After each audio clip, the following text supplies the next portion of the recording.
Good evening everyone, মৌসুমি লাইফস্টাইলে আরও একটি ব্লগে তোমাদের স্বাগত। আর সন্ধ্যাবেলা দেখো ডায়ালিসিসের দিন, সাহস কি মেয়েদের নিয়ে বেরিয়েছি আমরা দুজনে, এই আর মা মাছের সামনে একটু পার্কের দিকে যাব আর রাস্তা দিয়ে একটু হাঁটবো। তোমাদের সকালে বলছিলাম না 1 কেজি ওজন বেড়েছে, যেটাতে আমার নিজেরই অস্বস্তি হচ্ছে, তাই একটু হাঁটতে বেরিয়েছি। সঙ্গে যেহেতু মিঠি আছে তাই একটুখানি সময় পার্কেও দাঁড়াবো। মাম দেখো আমাদের চেনে না, আগে আগে দৌড়াচ্ছে। দীপ ভাই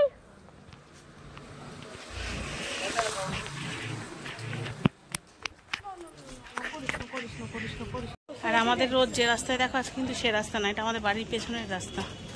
এখান থেকে পার্ক কাছে, আমাদের সামনে যে পার্কটা ছিল ওখানটায় পার্ক তুলে দিয়ে জলের ট্যাঙ্কি তৈরি হচ্ছে। কালকে যেখানে মা আমার মামের বন্ধু প্রীতি এসেছিল সেইখানে আমি আর মাম বসে আছি। মাম আজকে আর দোলনায় নেই, আর ওই দেখো মিছিল। আগের দিন দোলনায় নাকি সেটা তো তুমি রেখে দিয়েছো। হ্যাঁ, বললে বাচ্চারা দোলনায় চড়ে, আমরা নাকি বাচ্চারা, তাই একটু অপমান হয়েছে মনে হলো, আমার মান সম্মানে লাগলো, তাই আজকে চড়লাম না। অ্যাকচুয়ালি দোলনাটা ফাঁকা নেই, ফাঁকা হলেই উঠবো। আর দেখো এই সময় কত বাচ্চারা, সন্ধ্যের সময় তো পার্কে কত লোকজন। আমাদের বাড়ির সামনে একটা পার্ক ছিল, কিন্তু গত 1 বছর ধরে সেখানে জলের ট্যাঙ্কির কাজ চলছে। ব্যাস পার্ক উঠে গেল। আর এটা আমাদের বাড়ির পেছন দিকে, এটাও খুব কাছে। দুটো পার্কই কিন্তু সেম। হ্যাঁ, এটাও বাড়ির সামনে থেকে, হ্যাঁ ওটা বাড়ির সামনের দিকে। আর এটা দেখেছি আমি কি লেভেলের ঘামছি, ঘামা ভালো, বুঝতেই পারছি, চকচক করছে ঘামে। কিন্তু ভুল করেছি, একটা রুমাল নিয়ে বেরোয়নি। এখানে একটু সময় বসে আবার হাঁটতে যাব, পাড়ার অলিগলি ঘুরবো। আর তোমাদের দাদা বাড়ি আছে, যেহেতু আজকে ঈদের ছুটি, বাড়িতেই আছে। চল এখানে একটু বসি, সুন্দর হাওয়াও দিচ্ছে, তারপরে আবার বেরোবো।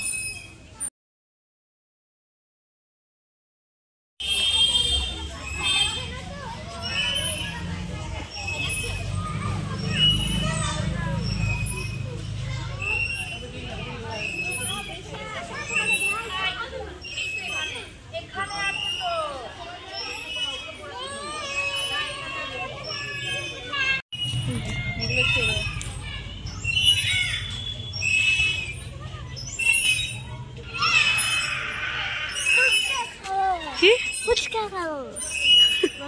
সাদা ফুল তুলে নিয়ে গেলে হয় না? মানে মানুষের মাথায় কত রকমের চিন্তা।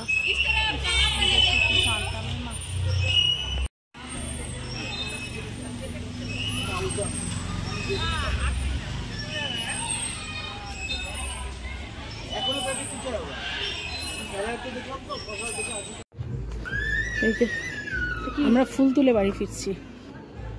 ওই দুটো মিঠির আর এইটা মায়ের, মানে পুজো দেওয়া। হ্যাঁ হ্যাঁ, রাত্রেবেলা জলে ভিজিয়ে রাখবো, কালকে পুজো দিতে পারবো। হ্যাঁ, আমাদের হাঁটা শেষ, এবার আমরা বাড়ির মুখে যাচ্ছি। হাঁটতে হাঁটতে সেল দেখতে চলে গেছিলে। একটু সেলের মার্কেট ঘুরলাম, যদিও একটা রুমালও কিনিনি, কিন্তু মার্কেট ঘুরতে তো ভালোই লাগে, তাই ঘুরলাম।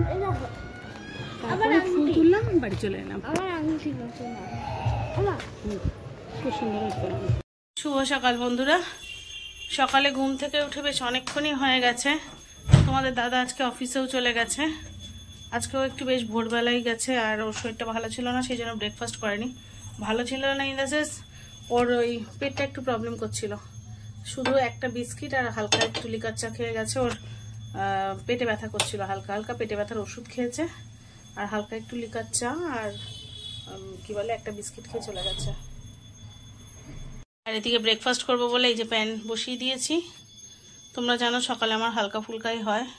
আর এখানে দেখো গাজর, ক্যাপসিকাম, কি বলে পেঁয়াজ কেটে নিয়েছি, আর সঙ্গে আছে লঙ্কা কুচি, কিন্তু সেটা খুব সূক্ষ্ম করে কাটা। এই যে ডিম, আর এটা জানো তোমরা কি, তো তোমাদের দাদার সাথে সকালে চা খেয়ে নিয়েছি।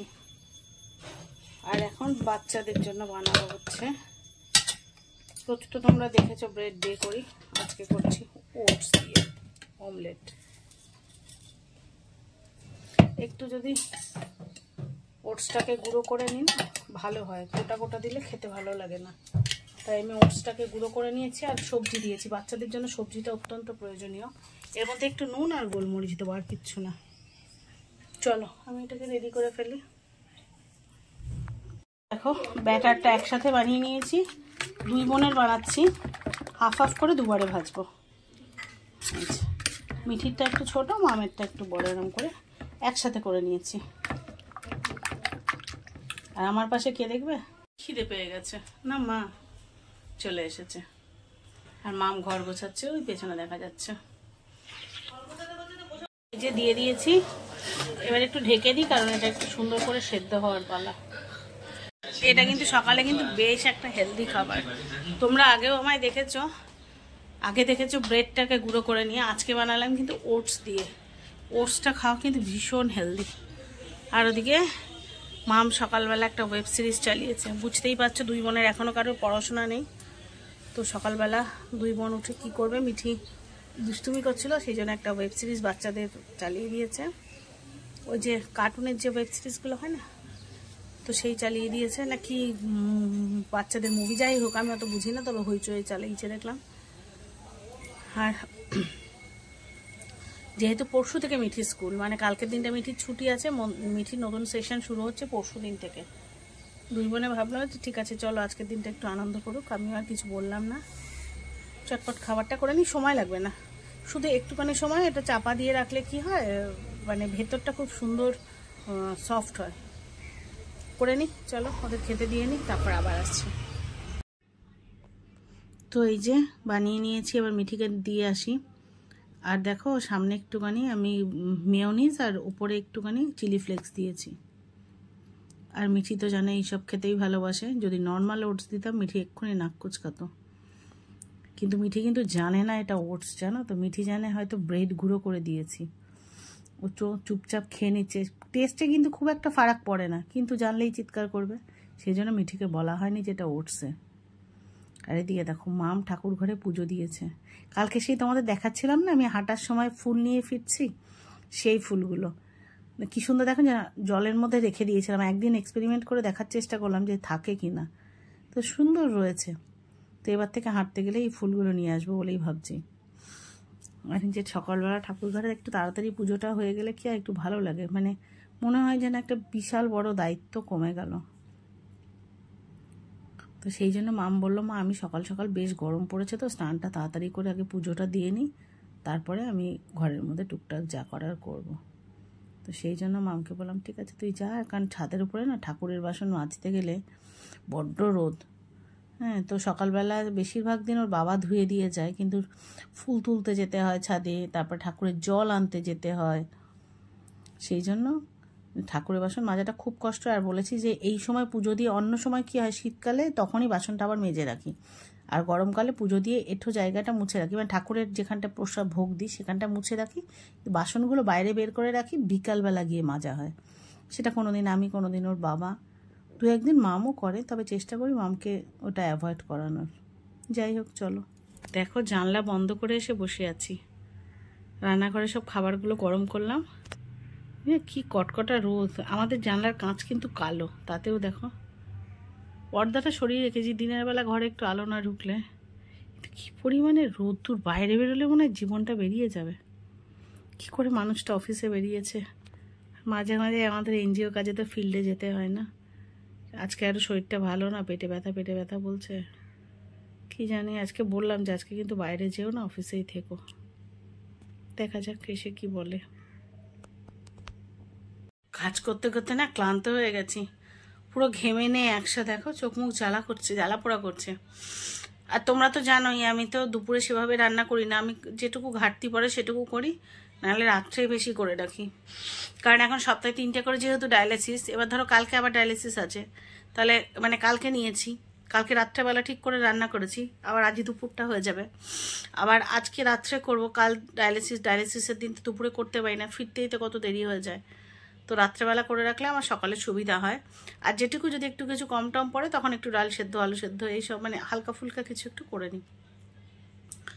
তা ভাতটা বসাতে গেছিলাম, তাতেই যেন রান্নাঘরে মানে ঘেমে নেই একসাথে। সকালবেলা ব্রেকফাস্ট করতে গেছি, সেও তো হালকা ফুলকা, কিন্তু এত গরম সহ্য করা যাচ্ছে না, আমি তো সহ্য করতেই পারছি না, আমার যেন একটু গরম বেশি। আরও 1 কেজি পুটন করে ফেলেছি না, আমার খুব কষ্ট হচ্ছে। যদিও হসপিটাল বলছে এটা নাকি ভালো, কারণ যেহেতু এখন আমার মাঝখানে তো একেবারে খিদে ছিল না, ঘুমটা অবশ্য এখনও কম, তো সেগুলো ক্ষতি। এখন খিদেটা হয়েছে, বলছে নাকি এতে তোমার ক্লিয়ারেন্স ভালো হচ্ছে, যে মানে ডায়ালিসিসে ক্লিয়ারেন্স ভালো হচ্ছে, তাই আমার খিদে পাচ্ছে, সেই জন্য ওয়েটটা গেইন হয়েছে। তো ওয়েটটা কমে যাওয়াটা খারাপ, গেইন হওয়াটা ভালো, কিন্তু সেই গেইন হওয়াটাও তো অতিরিক্ত হওয়া ঠিক না, না আমাদের মতো পেশেন্টদের অতিরিক্ত গেইনটা থাকাটাও ঠিক নয়। তো যাই হোক, সেই জন্য চেষ্টা করছি যে যেদিন শরীরটা একটুখানি ঠিক থাকে, একটু কাছে পিঠে মানে পাড়ার গলি দিয়ে অন্তত একটু হেঁটে বেড়ানো, তাতে একটু শরীরটাও সচল থাকবে। হ্যাঁ, অনেকেই লিখেছো যে হ্যাঁ তুমি নর্মাল জীবনযাপন করো বলেই স্বাভাবিক আছো। হ্যাঁ, আমি সেটাই চেষ্টা করি, যে আমি ডায়ালিসিস নিচ্ছি ঠিক কথা, কিন্তু তার মানে এই নয় যে আমি স্বাভাবিক জীবনযাপন করব না। আমি যত শুয়ে থাকবো, যত বসে থাকবো, আমার শরীর তত বেশি খারাপ হবে, এটাই নিয়ম। তো আমি শুয়ে বসে তখনই থাকি যখন আমি মারাত্মক অসুস্থ হয়ে পড়ি, পারি না উঠতে। যদি উঠতে না পারি তখন আমি কি করব বলো? কিন্তু যদি আমার ওঠার যে মিনিমাম ক্যাপাসিটিও থাকে, আমি ক্যাপাসিটি অনুযায়ী কাজ করার চেষ্টা করি। তার মানে কিন্তু আবার এটা নয় যে আমি আমার ক্ষমতার বাইরে গিয়ে যে আমার শরীর খারাপ লাগছে তবুও আমি করছি, এমনটাও করি না। আর আমার পরিবার সেটা আমায় করতে দেয়ও না। তাই আমি আমার ক্ষমতার মধ্যে থেকে যতটুকু নড়াচড়া করা সম্ভব, যতটুকু অ্যাক্টিভ থাকা সম্ভব, আমি সেটা চেষ্টা করি, যাতে মানে আমি অসুস্থ মানে অতিরিক্ত অসুস্থ হয়ে না পড়ি। সেক্ষেত্রে আমি বিছানায় শয্যাশায়ী হয়ে যাব। তো যাই হোক, সেটাই। আর শর্মিলা দি জিজ্ঞাসা করছিলে, শর্মিলা দাশগুপ্ত দিদি, যে নিউমোনিয়ার ভ্যাকসিন নিয়েছিলাম তাতে কোনো সাইড এফেক্ট হয়েছে কিনা, কারণ দিদি নিউমোনিয়ার ভ্যাকসিন নেবে নেক্সট উইকে, ভয় পাচ্ছে। ভয় পাওয়ার তো কিছু নেই দিদি, আমি তো 2খানা নিয়েছি, 2খানাই নেয় সবাই সম্ভবত, কারণ একটা নেওয়ার আর একটা গ্যাপে 6 মাস বাদে আবার দ্বিতীয় ডোজটা নিলে তাহলে আর নিতে হয় না। তো আমি দুটো নিয়েছি, দুটোর কোনোটাতে আমার কখনো সমস্যা হয়নি, বরং নেওয়ার পরে টেনশন ফ্রি আছি। নেওয়ার আগে তো নিউমোনিয়াই হয়ে গেল গত বছর না, মানে 23-এর এন্ডে, 23-এর শেষে নিউমোনিয়াই হয়ে গেল। যদি ওটা আগে নেওয়া থাকতো তাহলে হয়তো ওই মানে জমে মানুষের লড়াইটা করতে হতো না, আর 6 দিন আইসিইউতেও কাটাতে হতো না। তো সেটাই বলবো যে ডাক্তার যদি বলে থাকেন আর সত্যি যদি প্রয়োজন হয় নিয়ে নিন, ভয়ের কিছু নেই। আমার ক্ষেত্রে অন্তত হয়নি, আর সবাই তো নেয়, বাচ্চারাও তো নেয় নিউমোনিয়ার ভ্যাকসিন। তো এইটুকু আমার জানা ছিল, আর বাকিটা ডাক্তারকে কনসাল্ট করে নিয়ে নিন, কোনো সমস্যা নেই, আমি জানি অন্তত যেটুকু। তো এটাই। আর ভীষণ গরম লাগছে, আজকের ব্লগটা জানি খুব ছোট্ট হলো, আসলে সেইভাবে কন্টিনিউশনে করতে পারছি না। এই গরমে না আমি ভীষণ হাঁপাচ্ছি, কাজ করতে করতে না এই যে বসে পড়ছি, কোনো রকমে করছি। আর মেয়েরা বাড়ি আছে তো, মানে দুজনের কারোরই পড়াশোনা নেই, নেই, ওদের সাথে আড্ডা মারতে মারতে আমার দিন কেটে যাচ্ছে। আমার জীবনে সবচেয়ে বড় বন্ধু কিন্তু আমার পরিবার। তো মেয়েরা ওই ছোট্ট চুটকেটাও কিন্তু আমার খুব ভালো বন্ধু। তো আমরা যখন একসাথে থাকি, হাসি গল্প মজায় আমাদের দিনটা কেটে যায়, কি করে চলে যায়। কোনো কিছু হোক না হোক, দেখা যায় এমনও সময় হয় মানে আড্ডা মারতে মারতে মানে দিনটাই শেষ হয়ে যায়, তখন তোমাদের দাদা বলে এখন আর সময় নেই, বেলা হয়ে গেছে, শিগগিরই আলু সেদ্ধ ডিম সেদ্ধ দিয়ে ভাত বসিয়ে দাও। তো এটাই যে আমরা আমাদের আনন্দটুকু পরিবারের মধ্যে থেকেই খোঁজার চেষ্টা করি। আর জীবনে মাঝে মাঝে তো একটু স্পেসও দরকার, বলো, যে এই আনন্দটুকু সবসময় কাজ, খাওয়া দাওয়া, রান্না খাওয়া, মানে একটা গতানুগতিক জীবন তো আমার কেন সবারই আছে, তার মধ্যে থেকেও মাঝে মাঝে সবাই মিলে দম খুলে হাসলে নিঃশ্বাস নিতেও ভালো লাগে। তো সেটাই। এখন যেহেতু বাচ্চারা বাড়ি আছে, পরশু মানে বৃহস্পতিবার থেকে মিঠি স্কুল শুরু, তো যতটুকু সময় আছে সবাই মিলে আনন্দ করা। পরশু থেকে তো মিঠি আবার সেই 1 বছরের রেগুলার রুটিনে ঢুকে যাবে, মামেরও রেজাল্ট বেরোলে রেগুলার রুটিনে ঢুকে যাবে। তাই যতক্ষণ ওদের কাছে পাচ্ছি সেইটুকু সময় একটু আনন্দ করে হেসে খেলে কাটাচ্ছি। তো চলো আজকের ব্লগটা এখানেই শেষ করি। সবাই যে যেখানে আছো ভালো থেকো, সুস্থ থেকো। আর যদি নতুন কোনো বন্ধু আমার চ্যানেল ভিজিট করে থাকো, প্লিজ চ্যানেলটা সাবস্ক্রাইব করে পাশে দেখো। আর ব্লগটা একটু ভালো লেগে থাকলে লাইক কমেন্ট শেয়ার করে পাশে দেখো। দেখা হচ্ছে নতুন ব্লগে, ততক্ষণের জন্য সবাই টাটা।